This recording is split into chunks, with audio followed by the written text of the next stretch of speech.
Boa noite. Boa noite. Silêncio na CPI.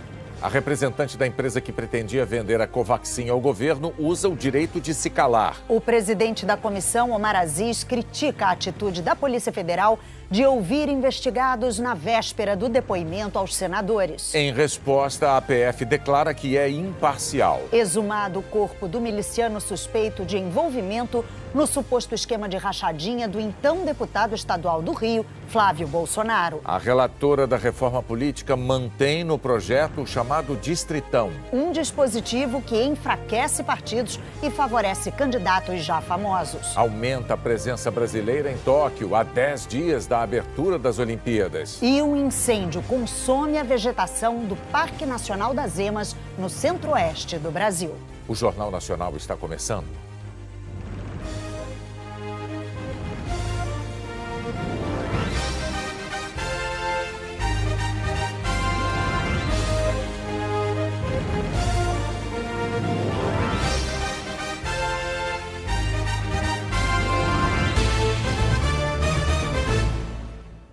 Entrou no 5º dia o incêndio no Parque Nacional das Emas, na divisa de Goiás com Mato Grosso do Sul. Nas primeiras horas do dia, com as imensas colunas de fumaça, o sol praticamente desapareceu. Equipes com abafadores e bombas de água corriam para todos os lados.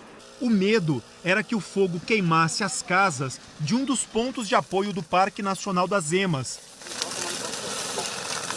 Em poucos minutos, o fogo consumiu a pastagem e as árvores secas, que ficavam bem próximas do local. Mas a estrutura das casas foi preservada. Um caminhão carregado de água vindo de uma fazenda vizinha chegou para reforçar a operação, que conta com outros 2 caminhões-pipa dos bombeiros. O caminhão dos bombeiros passou por aqui, mas em questão de segundos, a água já evaporou, está tudo seco de novo.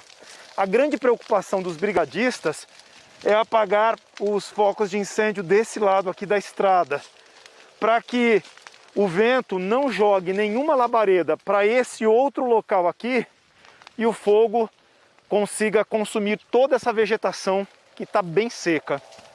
Tudo começou na sexta-feira, quando a equipe do parque fazia aceiros, que é o método preventivo de atear fogo controlado na vegetação para que numa queimada o fogo não se espalhe por todo o parque. Durante o trabalho, a situação saiu de controle. Os caminhões-pipa do parque, que deveriam jogar água, não funcionaram. Os caminhões eles usam para você apagar o fogo se pular a linha de controle. Nossa linha de controle ela existe, mas ela não consegue segurar toda a dimensão do calor do fogo. Quase 100 homens dos bombeiros de Mato Grosso do Sul e Goiás e brigadistas do Instituto Chico Mendes tentam controlar as chamas.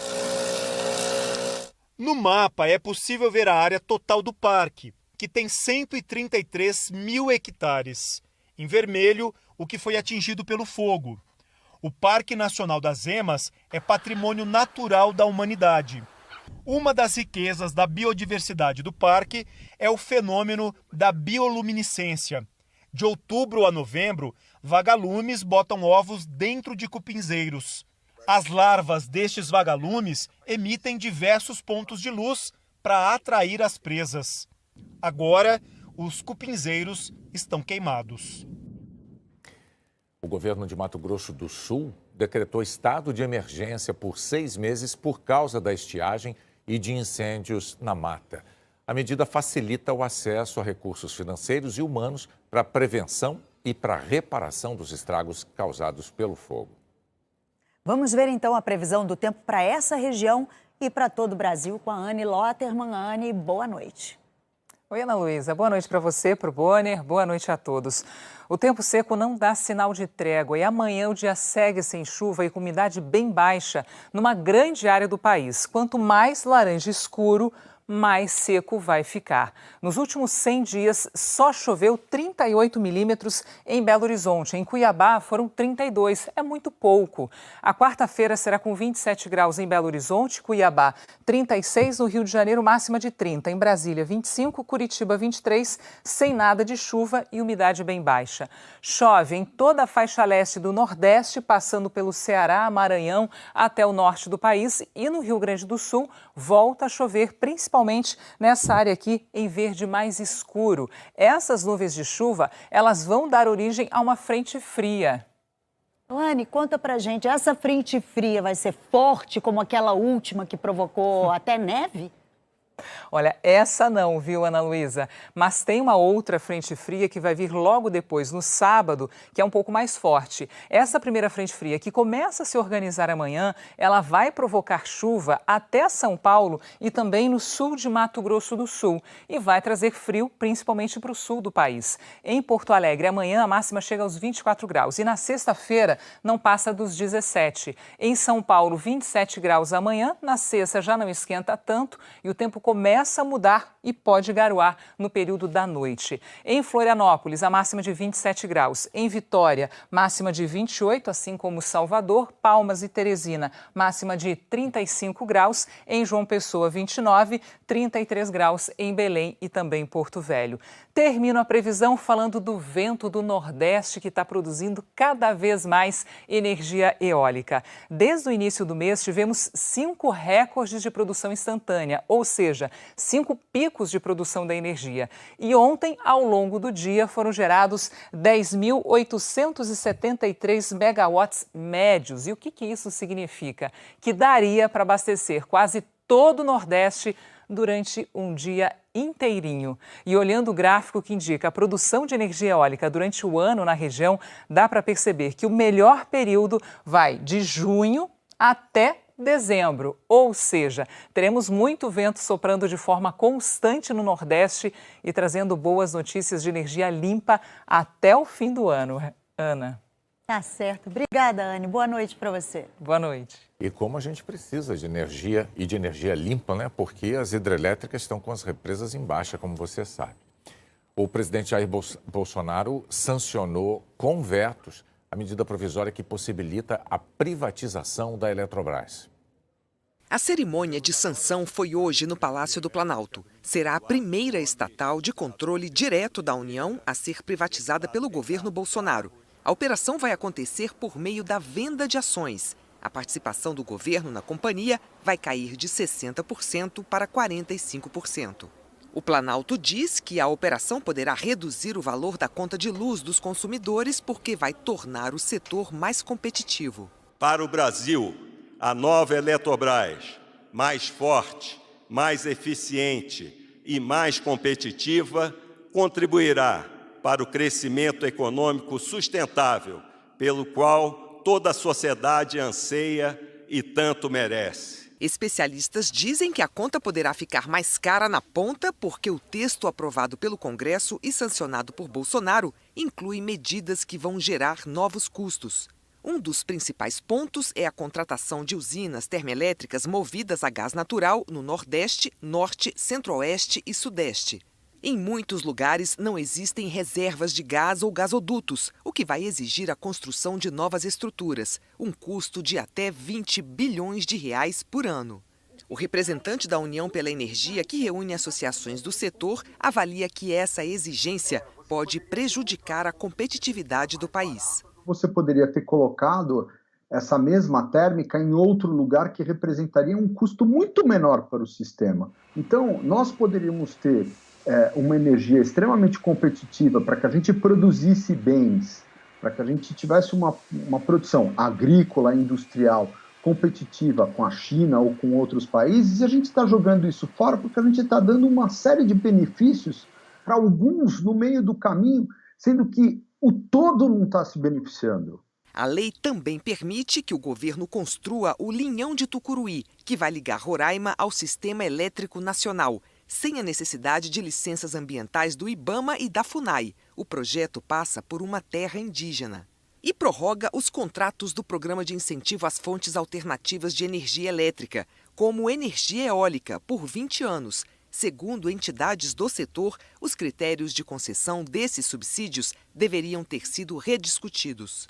O presidente Bolsonaro vetou 14 pontos do texto aprovado pelo Congresso, mas manteve todas as medidas necessárias para viabilizar a privatização da Eletrobras. O próximo passo vai ser definir o valor e a quantidade de ações que serão ofertadas. A expectativa é que a operação ocorra até fevereiro do ano que vem e que sejam arrecadados 60 bilhões de reais. O Ministério Público da Bahia denunciou 13 pessoas pelo assassinato de 2 homens que foram flagrados por seguranças de um supermercado numa tentativa de furto. Os denunciados são o gerente-geral e 2 funcionários do supermercado Atacadão Atacarejo, além de 10 pessoas ligadas ao tráfico de drogas. O MP baiano afirma que as imagens do circuito interno do supermercado comprovam que Bruno Barros da Silva e Ian Barros da Silva foram entregues por fiscais da loja a traficantes do bairro Nordeste de Amaralina, em Salvador. Imagens anexadas à denúncia mostram tio e sobrinho do lado de fora da loja sendo levados por fiscais. Outra foto mostra o momento em que supostos traficantes chegam ao local para levar os 2. Bruno chegou a ligar para uma amiga pedindo ajuda para pagar R$700. A última imagem da denúncia mostra a chegada dos traficantes à área onde eles estavam detidos. No mesmo dia, os 2 foram encontrados mortos dentro do porta-malas de um carro. Você não vê resistência. Eles entram tranquilamente, eles transitam na área, eles entram no P2, vocês podem ver nas imagens. Então, isso me autoriza falar o Ministério Público que houve sim, houve uma entrega, houve uma autorização, não houve resistência. O Atacadão Atacarejo não quis comentar as denúncias do Ministério Público e afirmou que está colaborando com as investigações. O corpo do ex-policial militar Adriano da Nóbrega foi exumado mais uma vez para exames. Adriano foi morto numa ação da Polícia Militar da Bahia em fevereiro do ano passado. A Justiça da Bahia autorizou a exumação a pedido do Ministério Público do Estado, que apura as circunstâncias da morte do ex-PM. Em outros 2 exames, a Secretaria de Segurança Pública da Bahia afirmou não haver indicações de execução ou tortura. Agora, os peritos usaram equipamentos capazes de traçar com maior precisão as trajetórias das balas e comparar com os relatos dos policiais. Segundo o Ministério Público do Rio, o ex-PM comandava um grupo de extermínio e tinha ligação com a milícia. Ele também foi citado na investigação do suposto esquema de rachadinhas no gabinete do então deputado estadual Flávio Bolsonaro. Em São Paulo, PMs estão usando câmeras que gravam toda a ação policial. É assim que começa o dia de trabalho de 3.000 policiais militares de São Paulo. Uma câmera é instalada na farda. Os primeiros resultados do projeto foram publicados pelos jornais Folha de São Paulo e o Estado de São Paulo. A TV Globo também teve acesso aos dados. De maio para junho, a queda nas mortes por intervenção policial foi de 54% nos 134 batalhões paulistas. E nenhuma morte foi registrada nos 18 batalhões que estão usando câmeras. Com o sistema da central da PM, os comandantes podem acompanhar o trabalho nas ruas em tempo real. As câmeras registram todas as ações das equipes. Elas ficam ligadas durante todo o turno de trabalho e o policial não pode desligar. O que foi gravado pode ser usado como prova em processos na justiça. O oficial que desenvolveu o projeto diz que as câmeras mudam o comportamento dos policiais e das pessoas que estão sendo abordadas. Primeiro que todo ser humano tende a se comportar da maneira como aquele grupo social onde ele vive exige, se ele sabe que está sendo observado. A polícia tem fiscalizado sempre as ocorrências em que nós temos o uso da força. Existe um verdadeiro controle muito forte em cima das questões de uso da força, como toda polícia num Estado democrático tem que ter. Especialistas em segurança consideram que câmeras contribuem para a mudança de mentalidade. A cultura policial e a subcultura de violência, ela não vai ser mudada simplesmente pelo uso das câmeras, mas o uso das câmeras pode aumentar o controle que nós teríamos e que nós devemos ter sobre o uso da força, e é importante que a gente utilize essas tecnologias a favor de um policiamento que assegure toda a segurança para toda a população e que também proteja e recompense os policiais que atuam de forma devida, adequada, diante da lei e respeitando direitos humanos. Uma polícia pouco letal é uma polícia mais técnica, uma polícia que garante o sentimento de justiça para as pessoas, é uma polícia que se afasta desse ideário que se tem no Brasil da polícia jagunça que mata. Não é isso que a gente tem que ter. A gente tem que ter polícias profissionais e é muito bem-vindo que a gente tenha polícias profissionais que estão preocupadas com isso. A Associação de Oficiais Militares de São Paulo divulgou uma nota dizendo que considera prematura qualquer análise de resultados, mas que é possível que o projeto possa estar produzindo seus efeitos, porque sabendo que os policiais estão filmando a ação, os infratores da lei podem estar reagindo menos violentamente à voz de prisão. O ouvidor da polícia diz que a novidade traz benefícios para toda a sociedade. É preciso trabalhar a consciência das pessoas. Né? Trabalhar a ideia de que nós precisamos viver uma cultura de paz, que a população não é inimiga da polícia e a polícia, por sua vez, não pode ser inimiga da população. A Organização das Nações Unidas vai avaliar se unidades da Marinha e do Exército brasileiros estão preparadas para novas missões de paz no exterior. As missões de paz exigem tropas capazes de lidar com o sofrimento humano em lugares onde populações inteiras lutam pela vida. É preciso estar preparado para levar um caminhão-pipa a vítimas de uma enchente ou informações sobre cuidados com a saúde a mulheres e crianças. Nas missões, os equipamentos precisam garantir autonomia para quem vai permanecer meses ou anos em lugares inóspitos. Armas de guerra, blindados e helicópteros são usados de forma limitada, apenas para proteger civis sob ameaça ou garantir a segurança da própria missão. Forças da Marinha e do Exército estão sendo avaliadas por inspetores da ONU até 20 de julho. O último grande contingente brasileiro numa missão de paz deixou o Líbano em dezembro do ano passado. Os militares precisam demonstrar que estão preparados para enfrentar todo tipo de conflito, seja uma guerra, um desastre natural ou crises humanitárias. A certificação das Nações Unidas vale por 5 anos e as tropas podem ser chamadas a entrar em ação a qualquer momento. Isso mostra um compromisso da Marinha com a defesa e com o Brasil de estarmos prontos para a realização de operações de paz, sempre que do interesse da ONU e do interesse do nosso país. Dos 220 integrantes do Grupamento Operativo de Fuzileiros Navais avaliados no Rio, 10% são mulheres. A comandante Carla esteve até o ano passado numa missão na República Centro-Africana, um dos países mais pobres do mundo, à beira de uma guerra civil. Ela foi premiada pela ONU ao atuar na garantia de direitos de mulheres vítimas da violência. Faz a diferença, a gente consegue proteger de uma forma melhor aquela população que está indefesa. A seguir, a relação íntima dos brasileiros com a natação. E o aumento da nossa presença olímpica em Tóquio.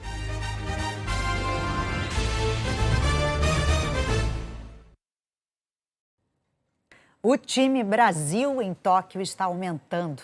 Faltam 10 dias para a abertura dos Jogos Olímpicos. A brasileirada chegou em peso, 44 só hoje. O maior desembarque de atletas brasileiros em Tóquio até agora. A delegação total terá 301, 79 já estão por aqui. A maioria que se encontrou no aeroporto vai se rever na Vila Olímpica. O complexo de 21 prédios, preparado para receber 10 mil atletas, também abriu as portas oficialmente. Sem festas ou celebrações, como manda o novo normal olímpico. Na próxima quinta-feira, o primeiro atleta do Brasil entra na Vila. É o João Vitor Oliva, do hipismo. Nessa edição dos Jogos, a grande maioria do time brasileiro vai usar as acomodações principais. Algumas modalidades que são dependentes da natureza, como é o surf e a vela, nós mantivemos fora da Vila para evitar deslocamentos. O ciclismo, o mountain bike também está um pouco mais afastado. O próprio futebol também, por causa do deslocamento que tem entre as sedes para jogar, não ficarão na Vila. Mas mais de 80% dos atletas e modalidades estarão aqui na Vila participando durante os Jogos. Importante em tempos de controle rígido e preocupação com a saúde. Quase todos os atletas ficarão sozinhos nos quartos e a Vila terá regras de utilização de restaurantes, academias e uma clínica exclusiva para eventuais casos de Covid.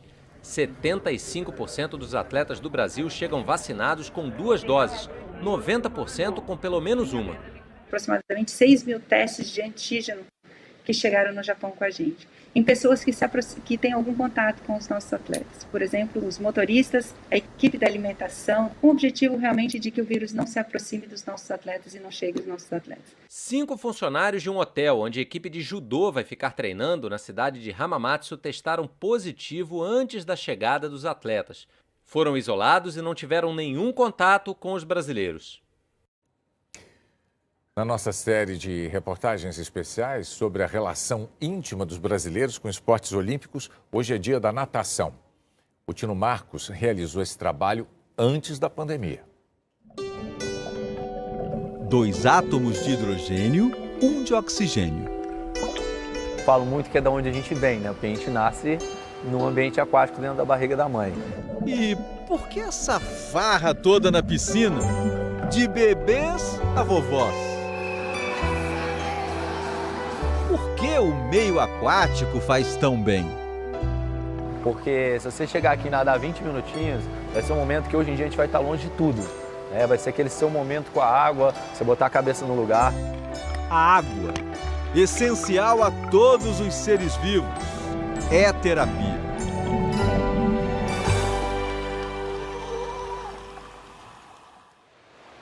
Lá vai a atleta mais consagrada que a natação brasileira já produziu.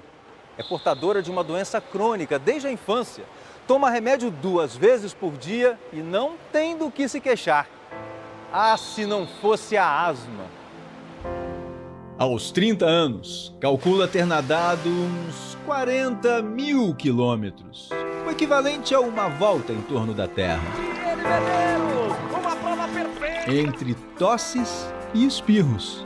Tenho rinite, tenho sinusite, a corante também, eu tenho muita alergia. Era criança quando a primeira crise chegou. De repente, começou a fechar, aquela coisa desesperadora. Esse dia eu tomei muito susto, você pode morrer, a asma mata. O médico recomendou natação. E o que era tratamento virou ofício.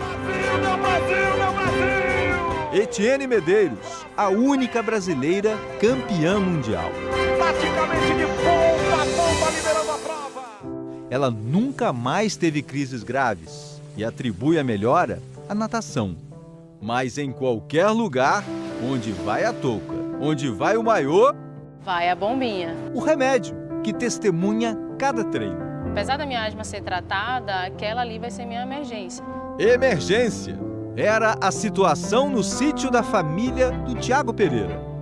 Eu tinha mais ou menos 1 ano e meio. Minha mãe conta que a boca já estava roxinha e tudo mais. Salvo por um primo de afogamento, Tiago foi encaminhado à natação pelos pais. E virou, o Tiago Pereira, medalhista olímpico. Afogamentos são a principal causa de morte por acidente de crianças com até 4 anos de idade.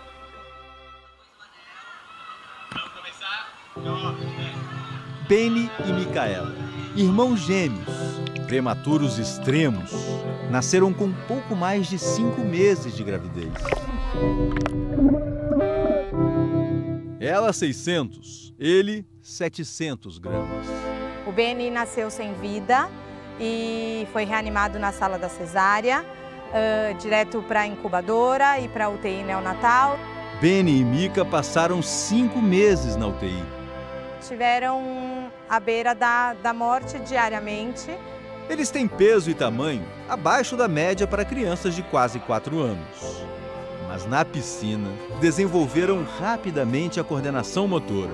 Cumprem todas as tarefas e nunca negam beijinhos. Sou uma mãe plena, muito feliz mesmo, por ter os dois. Não tenho como expressar a alegria que eu tenho todos os dias de estar com eles. E a piscina como parceira e testemunha. É muito legal, não é isso, Beni? Bate aqui.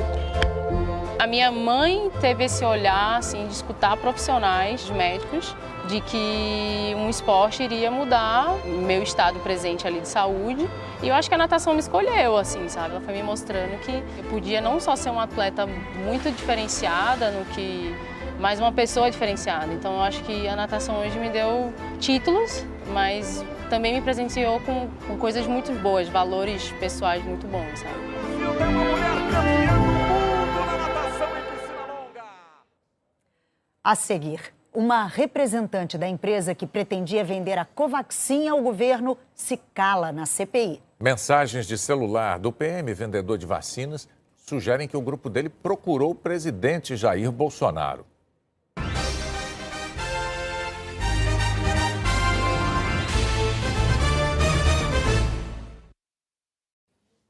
A taxa de transmissão do coronavírus no Brasil ficou abaixo de 1 pela terceira semana seguida, de acordo com o Imperial College de Londres.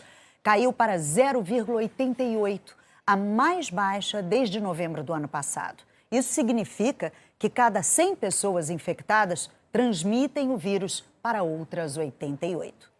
3 semanas abaixo de 1. Isso significa que está caindo o problema da pandemia no Brasil. Notícia boa. É um movimento positivo para a gente. Agora, o Fábio Tucci vai trazer os números da pandemia e da vacinação no Brasil, reunidos pelo consórcio de veículos da imprensa. Boa noite, Tucci.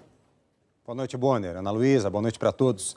O Brasil registrou nas últimas 24 horas 1.613 mortes por Covid. Desde o início da pandemia, 535.924 pessoas morreram por causa da doença. Foram confirmados 47.057 novos casos de ontem para hoje e o total chegou a 19.152.065.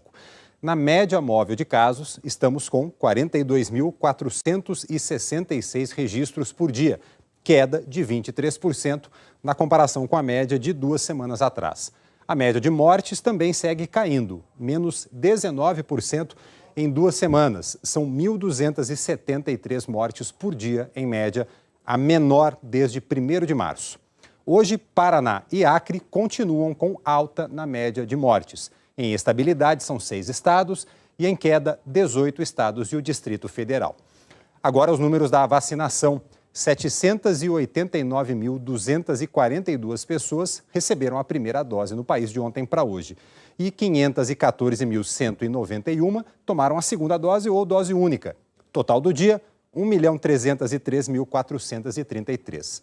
Até agora, um total de 85.419.761 pessoas tomaram a primeira dose, 40,34% da população. 31.450.778 pessoas receberam a segunda dose, ou a dose única. Isso equivale a 14,85% da população.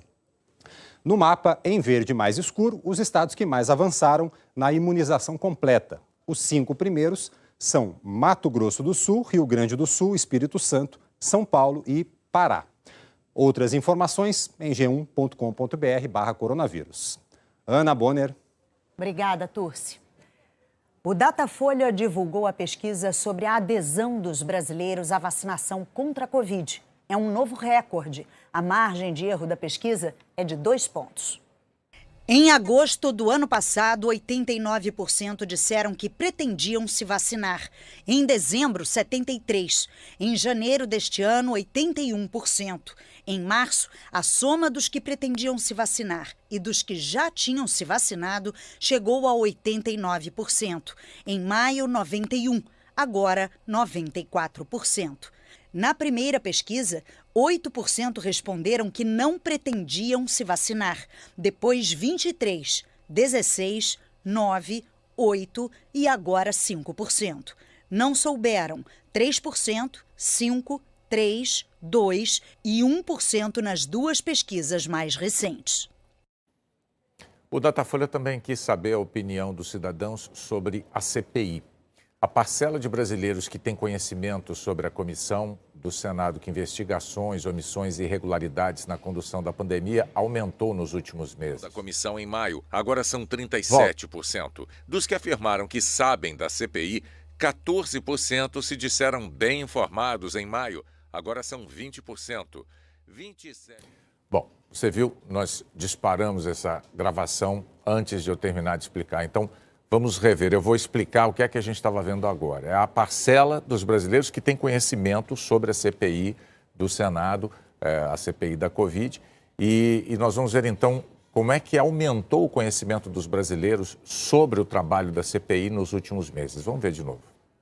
Em maio, 52% responderam que tinham conhecimento sobre a CPI da Covid. Agora, 63%. 48% não sabiam da comissão em maio. Agora são 37%. Dos que afirmaram que sabem da CPI, 14% se disseram bem informados em maio. Agora são 20%. 27% se disseram mais ou menos informados. Desta vez, 34%. 10% se disseram mal informados nas duas pesquisas. O Datafolha pediu também uma avaliação da atuação da CPI. 30% avaliam como ótimo ou bom o trabalho dos senadores da comissão. Para 37% é regular. 26% consideram ruim ou péssimo. 7% não sabem dizer. O Datafolha entrevistou 2.074 pessoas em todo o Brasil na quarta e na quinta-feira da semana passada. O presidente da CPI da Covid, senador Omar Aziz, criticou hoje a atuação da Polícia Federal no inquérito da Covaxin. Aziz classificou como estranha e rara a iniciativa de ouvir investigados na véspera de depoimentos deles aos senadores da comissão. Em resposta, a Polícia Federal declarou que atua de forma imparcial. O depoimento de hoje era de Emanuela Medrades, diretora técnica da Precisa Medicamentos. A empresa entrou na mira da CPI após a denúncia do servidor Luiz Ricardo Miranda, chefe de importação do Ministério da Saúde, de que sofreu pressão atípica de superiores para liberar a importação da Covaxin. Os advogados de Emanuela Medrades fizeram de tudo para tentar esvaziar o depoimento dela. Chegaram cedo ao Senado e pediram à cúpula da CPI que o depoimento fosse cancelado. Argumentaram que Emanuela Medrades deveria ser tratada como investigada e não como testemunha, porque ontem ela prestou depoimento à Polícia Federal nessa condição. Os senadores não aceitaram os argumentos, exigiram que ela comparecesse à CPI. A estratégia da defesa atrasou o início do depoimento em mais de uma hora. Ontem, os advogados tentaram na Justiça cancelar o depoimento dela. O presidente do Supremo Tribunal Federal, ministro Luiz Fux, negou o pedido de Emanuela Medrades para não comparecer à CPI. Deu a ela o direito de ficar calada sobre questões que pudessem incriminá-la, mas determinou que Emanuela respondesse sobre tudo mais. Emanuela Medrades foi convocada à CPI para esclarecer pontos importantes do negócio entre o governo federal e a Precisa Medicamentos. Negócio de 1 bilhão e 600 milhões de reais. Ela era responsável, entre outras atribuições, por enviar as faturas comerciais para a importação da Covaxin, os chamados invoices. As faturas apresentavam várias irregularidades, como um número de doses da vacina menor do que o previsto no contrato e a exigência de pagamento antecipado de 45 milhões de dólares. O acordo só previa o pagamento após a entrega das doses. Amparada pelo habeas corpus, Emanuela Medrades não quis assumir o compromisso de só dizer a verdade. Por orientação do meu advogado, eu vou permanecer em silêncio. O presidente da CPI, Omar Aziz, do PSD, alertou que a decisão do presidente do STF não dava a ela o direito de ficar em silêncio durante todo o depoimento. A depoente, ela tem um habeas corpus muito claro do ministro Fux. Caso não cumpra, ela estará descumprindo uma decisão do próprio ministro Fux. Só se ficará em silêncio se auto-incriminar. Então, como Vossa Excelência disse, é uma decisão que o ministro dá para protegê-la como investigada, mas não dá esse direito todo para que não responda questões que não são direcionadas a ela. Assim como Emanuela, diretora da Precisa, o dono da empresa, Francisco Maximiano, também virou investigado da PF um dia antes do depoimento à CPI. Omar Aziz questionou a atuação da Polícia Federal. A nossa depoente de hoje, para vocês terem uma ideia, foi ontem ouvida pela Polícia Federal. Foi ouvida ontem. Inexplicavelmente, o seu Maximiano se torna investigado um dia antes de vir depor e, inexplicavelmente, a nossa depoente de hoje também é ouvida um dia antes de vir depor. Não quero eu aqui fazer qualquer tipo de pensamento que há um movimento, longe de mim falar isso da Polícia Federal, mas é estranho. E para mim, e como para muitos outros aqui, como jabuti não sobe árvore, né, nós não podemos entender como é que são feitas essas coisas.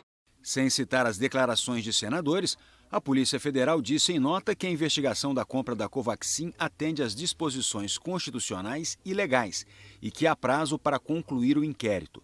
Afirmou que a produção de provas e o depoimento de pessoas que possam contribuir para elucidar os fatos não está atrelada a outras investigações em andamento. E concluiu dizendo que trabalha de forma isenta e imparcial em busca da verdade real dos fatos, sem perseguições ou proteções de qualquer natureza. O presidente da CPI fez ainda um desabafo sobre os obstáculos que a CPI tem enfrentado para investigar as ações, omissões e denúncias de corrupção que afetaram o combate à pandemia. E fez duras críticas ao comportamento do presidente Jair Bolsonaro. É ser complacente com um governo que não tem 1 milímetro de solidariedade. Um presidente que é incapaz de ser solidário aos brasileiros. Um presidente que abre a boca para sacar contra quem se contrapõe a ele. Um presidente motoqueiro. O Brasil tem um presidente motoqueiro que, em vez de ir nos estados, nos municípios, e visitar um hospital, e visitar uma família que perdeu um ente querido, vai assacar contra os adversários. É uma pessoa que não tem sensibilidade, agressor de mulheres, gosta de gritar com as mulheres, mas adora de andar de moto. Grande motoqueiro o Brasil tem. Péssimo presidente o Brasil tem. Considerando a decisão do Supremo, o relator Renan Calheiros, do MDB, iniciou os questionamentos com uma pergunta que em nada comprometeria Manuela. E mesmo assim, ela se negou a responder. Vossa Senhoria é empregada da empresa ou que em condição participa funcionalmente da Precisa? Senhor relator, por orientação dos meus advogados, eu vou permanecer em silêncio. Diante das insistentes negativas, Omar Aziz decidiu suspender a sessão e pedir esclarecimentos ao presidente do STF sobre o alcance da decisão dele e o limite do silêncio de Emanuela Medrades. A decisão do ministro Luiz Fux só saiu no início da noite. Ele afirmou que cabe à defesa inicialmente decidir a quais perguntas não deve responder para não se autoincriminar. Mas ressaltou que a CPI tem a palavra final sobre a aplicação de punições caso entenda que a depoente abusou do direito de ficar calada. As comissões parlamentares de inquérito, como autoridades investidas de poderes judiciais, recai o poder-dever de analisar, à luz de cada caso concreto, a ocorrência de alegado abuso do exercício do direito de não incriminação. Se assim entender configurada a hipótese, dispõe a CPI de autoridade para adoção fundamentada das providências legais cabíveis. A sessão foi retomada pouco antes das 8 da noite. O presidente da CPI começou perguntando qual a função de Emanuela Medrades na Precisa. Eu sou diretora executiva e responsável técnica da Precisa. E eu sou envolvida em todas as tratativas contra a pandemia que a Precisa atuou. Dessa forma, devido à negativa que me deram de um pedido de adiamento, eu pedi que fosse adiado por 12 horas esse depoimento. Eu vou permanecer no que eu julgar ser referente à pandemia, essa CPI e também a empresa, permanecer em silêncio. Porque é humanamente impossível você passar o dia inteiro nessa tortura e depois vir até aqui e ter que depor por mais 8 horas, sendo que eu estou totalmente disposta a esclarecer e eu só pedi 12 horas de adiamento. O relator prosseguiu questionando e, orientada pelos advogados, a diretora da Precisa disse que permaneceria em silêncio, alegando várias vezes que estava exausta. Omar Aziz reclamou da atitude. Exaustos estamos todos nós. Exausto está 534 mil brasileiros que perderam a vida e seus familiares. Exausto é a brincadeira que se fez no Brasil para comprar vacina. E a Precisa brincou de vender vacina. A senhora está aqui por causa disso. Então, a exaustão sua não é 1 centímetro de uma mãe ou de um filho que chora a perda do pai ou dos seus filhos. A decisão do ministro Fux é muito clara em relação a senhora não responder aquilo que possa lhe autoincriminar. Mas a senhora não pode aqui justificar que a senhora está exausta e não responder qual é o salário que a senhora tem, como a senhora é remunerada, porque isso aí são perguntas simples. A senadora Elisiane Gama, do Cidadania, questionou se Manuela se recusava a responder às perguntas porque estava exausta ou porque não queria se autoincriminar. A diretora da Precisa afirmou que precisava de um tempo para descansar, mas que queria colaborar com a CPI. E Omar Aziz remarcou o depoimento para amanhã. Você não está querendo responder algumas perguntas porque você está exausta ou porque você não quer se incriminar? Senhora senadora, eu estou sem condições físicas e psicológicas, não tem crime, não tem irregularidade, eu estou disposta a esclarecer. Amanhã você falaria tudo? Sim, eu estou, a minha intenção é colaborativa. A senhora está convocada amanhã às 9 horas da manhã. Nós procuramos o Palácio do Planalto para comentar as declarações do senador Omar Aziz, mas não tivemos resposta. A Comissão de Fiscalização e Controle da Câmara aprovou um convite para ouvir o ministro da Defesa, Braga Neto. Os deputados querem explicações sobre a nota divulgada após declarações do presidente da CPI da Covid, Omar Aziz, a respeito do suposto envolvimento de militares em irregularidades na pandemia. A CPI considerou a nota assinada pelo ministro e pelos chefes das Forças Armadas uma tentativa de intimidação. Como se trata de um convite, Braga Neto não é obrigado a falar aos deputados da comissão. Mensagens do celular do policial que denunciou um suposto pedido de propina no Ministério da Saúde sugerem que o grupo do qual ele faz parte procurou o presidente Jair Bolsonaro para tratar do negócio de compras de vacina AstraZeneca por meio da intermediária americana Davat. A CPI da pandemia no Senado tenta ouvir os envolvidos ainda nesta semana. O elo entre o grupo e o presidente seria o reverendo Hamilton Gomes de Paula, que foi convocado a depor na CPI da Covid.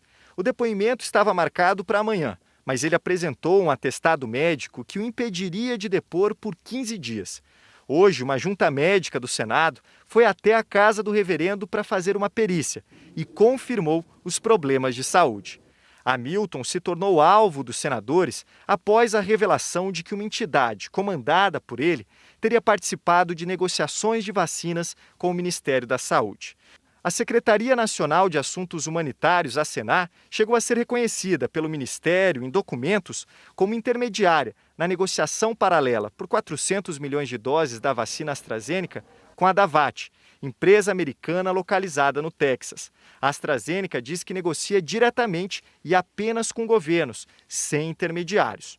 A CPI considera já ter indícios suficientes para comprovar a atuação do reverendo Hamilton Gomes na interlocução entre a Davat e o Ministério da Saúde. Agora, a comissão quer investigar os possíveis laços do religioso com o Palácio do Planalto.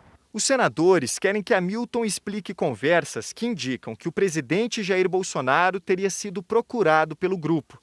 As mensagens estão no aparelho celular do policial militar de Minas Gerais, Luiz Paulo Dominguete, apreendido pela CPI.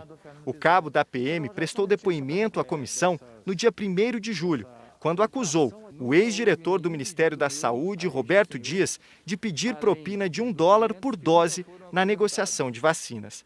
Uma das mensagens traz um diálogo entre Dominguete e Cristiano Alberto Carvalho, representante da Davat no Brasil. No dia 13 de março, Dominguete envia uma mensagem a Cristiano. Estão viabilizando sua agenda com o presidente. Cristiano responde em áudio, pedindo a confirmação. Dominguete, por favor, verifica para mim se o presidente vai atender hoje ou amanhã, ou até na terça, porque aí eu preciso mudar o voo e preciso aqui reservar o hotel, tá bom? Obrigado. O policial responde que já estão trabalhando para agendar e que me falaram que estão esperando uma resposta do Palácio. Mais tarde, cobrado novamente sobre a marcação, Dominguete responde em áudio. O que eles me falaram, eu nem sabia que ia ter agenda pro Bolsonaro. Você que me falou. O que eles me falaram é assim, que estão atuando fortemente lá, que agora depende do presidente. Ele não marca a agenda, ele fala assim, vem aqui agora, né? Então, assim, de uma forma mais urgente. Agora, para falar com ele em agenda, eles conseguem marcar segunda, terça, quarta, porque aí entra na agenda oficial. O que eles estão tentando é que o presidente receba de forma extraoficial, entendeu? Devido à urgência, é o que eles estão tentando. Agora, a agenda oficial eles conseguem marcar, isso aí é o que eles estão tentando correndo, é uma agenda extraoficial. Ainda no mesmo dia, Cristiano envia um áudio a Dominguete. É quando aparece a referência ao reverendo Hamilton. Dominguete, agora nós precisamos aí, o reverendo está falando que está marcando um café da manhã com o presidente amanhã, às 10 horas, 9 horas, sei lá eu, que vai ter um café com os líderes religiosos, a gente vai entrar no vácuo, tá? Agora tem que fazer ele confirmar isso aí, pra gente colocar uma pulguinha atrás da orelha do presidente, tá? Dominguete responde, isso mesmo. No fim do dia, Cristiano reclama em mensagem. Referendo me fez ficar aqui e até agora não confirmou o café da manhã com o presidente. O policial responde. Ele está aguardando a resposta do cerimonial com o presidente. Não há registro de encontro do presidente com líderes religiosos no dia seguinte, mas sim 2 dias depois. No dia 15 de março, Jair Bolsonaro recebeu no Palácio do Planalto líderes religiosos para um encontro de 2 horas. O nome de Hamilton não consta dos participantes do evento. No mesmo dia, às 5 horas da tarde, Dominguete pergunta a um auxiliar do reverendo Hamilton: como foi a visita do reverendo ao 01? Amaury responde: o reverendo, nesse momento, está com o 01. Amaury é identificado na agenda de Dominguete como Amaury Vacinas Embaixada, uma referência a outro nome usado pela Senar, de Embaixada Mundial pela Paz. Já no dia 16, a conversa de Dominguete é com o reverendo Hamilton. O nome registrado pelo policial em sua agenda é reverendo Anderson, mas a TV Globo apurou que o número é usado por Hamilton.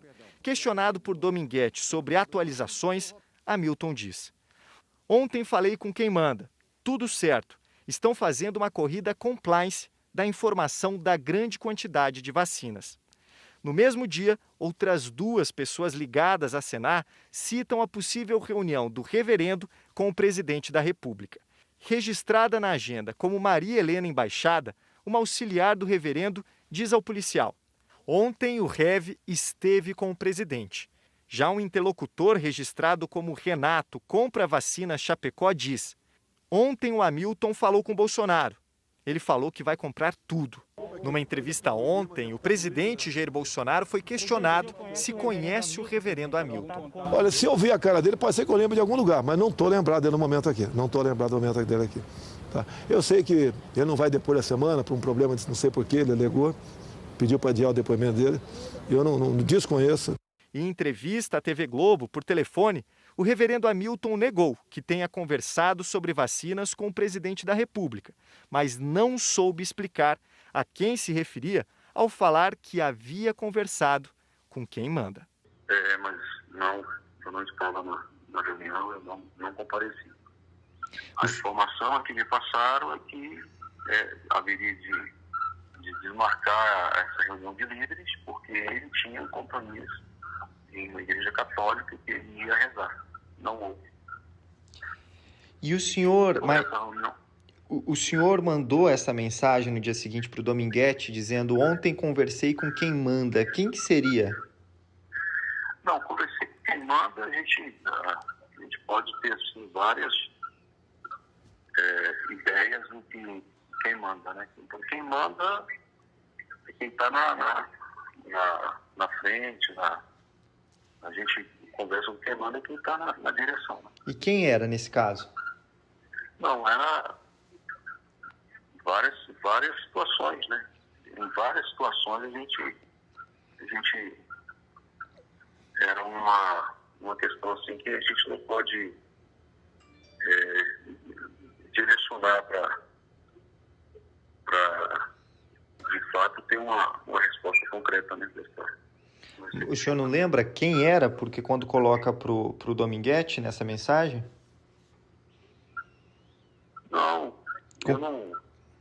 conversei com quem manda, tem que ver, né? Várias, que dia que foi, que hora que foi. Ele fica passando muita coisa, fica atendendo vocês e assim, fico sem, né, O senhor... O Palácio do Planalto não deu retorno ao nosso contato. 5 subprocuradores do Conselho Superior do Ministério Público Federal pediram ao Procurador-Geral Augusto Aras que abra investigação sobre as declarações do presidente Bolsonaro contrárias às urnas eletrônicas. Sem apresentar nenhuma prova sequer, Bolsonaro tem repetido que há fraudes no sistema eleitoral. Os subprocuradores consideram que a fala tem traços de grave e concreta ameaça ao principal instrumento de concretização da democracia e pode configurar abuso de poder. E afirmam que cabe ao Ministério Público identificar e prevenir condutas potencialmente nocivas às eleições. Augusto Aras não tem prazo para avaliar esse pedido dos subprocuradores. O Palácio do Planalto não se manifestou. Uma comissão da Câmara dos Deputados começou a discutir a proposta de emenda à Constituição que trata da reforma eleitoral. O texto recomenda a mudança para um modelo criticado duramente por cientistas políticos.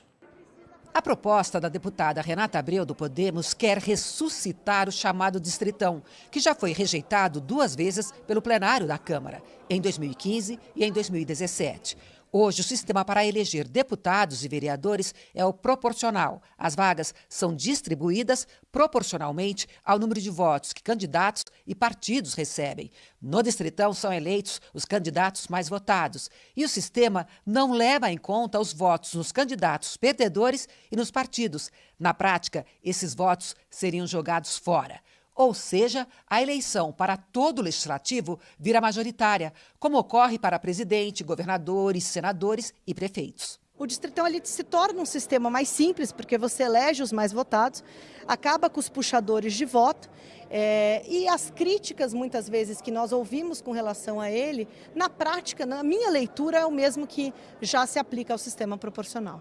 Cientistas políticos não concordam. Segundo eles, o novo sistema favorece candidaturas de celebridades fora da vida política, aumentando a concorrência com os próprios parlamentares. Com isso, a disputa passará a valorizar menos ideias e programas partidários e se tornará mais personalista, reduzindo e enfraquecendo o papel dos partidos e junto à democracia. Olha, eu creio que o Distritão é o pior sistema eleitoral imaginável. Porque, primeiro, ele destrói os partidos políticos. Tudo passa a depender muito mais da votação em indivíduos e não na votação em partidos. Então, o debate de ideias também é prejudicado em função disso. Analistas apontam que o Distritão também acaba desperdiçando a preferência do eleitor, já que o voto não poderá ser mais usado para ajudar a eleger outros candidatos do partido. Só o voto dado aos eleitos equivale. Todos os outros votos dados por todos os outros eleitores a candidatos que não se elejam são jogados no lixo. Esse é o grande problema. Você pode manter aí uma imensa parcela da sociedade sem qualquer representação, já que sequer um voto que ela deu a alguém daquele partido, pelo menos ajuda a eleger alguém de ideia parecida, que faz parte do mesmo grupo. Esse voto é simplesmente perdido. A proposta da deputada Renata Abreu prevê ainda que o Distritão vai valer apenas para a eleição do ano que vem. Vai ser uma transição para o chamado Distrital Misto, que seria adotado nas eleições seguintes. No Distrital Misto, o eleitor votaria 2 vezes. Em um candidato registrado no distrito eleitoral dele, distrito que vai ser definido pelo Tribunal Superior Eleitoral 1 ano antes da eleição. O segundo voto seria no candidato da lista feita pelos partidos. Metade das vagas seria preenchida entre os mais votados no distrito. E a outra metade seguiria o sistema proporcional da lista aberta, como é hoje. O sistema distrital misto seria adotado para a Câmara dos Deputados, nas assembleias legislativas e nas câmaras de municípios com mais de 100 mil eleitores. Nos municípios menores, continuaria o chamado distritão. A discussão na comissão especial é só a primeira etapa. Como a proposta mexe na Constituição, precisa ser votada e aprovada 2 vezes na Câmara dos Deputados e outras 2 vezes no Senado, ambas por 3/5 dos votos, e até o início de outubro, ou não vai valer nas eleições do ano que vem. O relator do projeto de reforma do imposto de renda concluiu hoje o texto da proposta.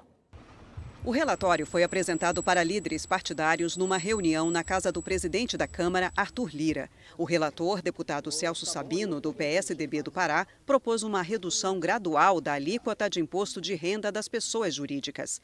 Para as empresas com lucro de até R$20 mil, a alíquota cairá de 15% para 5% em 2022 e de 5% para 2,5% no ano seguinte. Já as empresas que lucram acima desse valor, o corte será de 25% para 15% em 2022 e de 15% para 12,5% em 2023.